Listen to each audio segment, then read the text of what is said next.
Hello everyone, in this video I will show you how to fix 2xCore controller not working.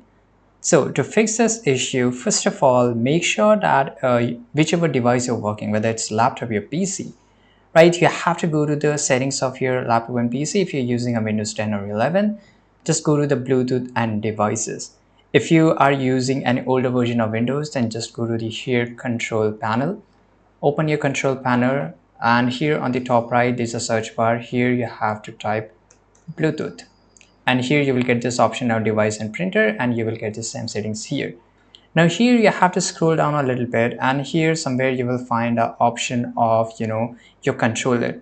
So if you haven't added any of the option of the controller here, right, for example, as you can see here, mouse, touchpad, right, I've used these features on my PC, right. Same way, if you're not able to find this option of controller, just go and click on add device.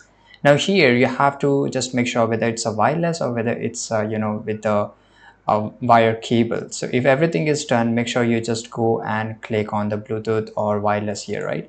And once you select it, it will automatically find your device here and you can just connect to it. So this is a thing which you have to do it, and it will definitely work.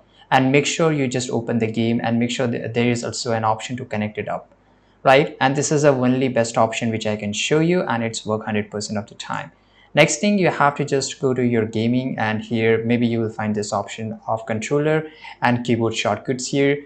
Now just go and click on it and allow your controller to open game bar, right. And here make sure you turn this on. So this is the only solution. I hope you found this video very useful. Subscribe.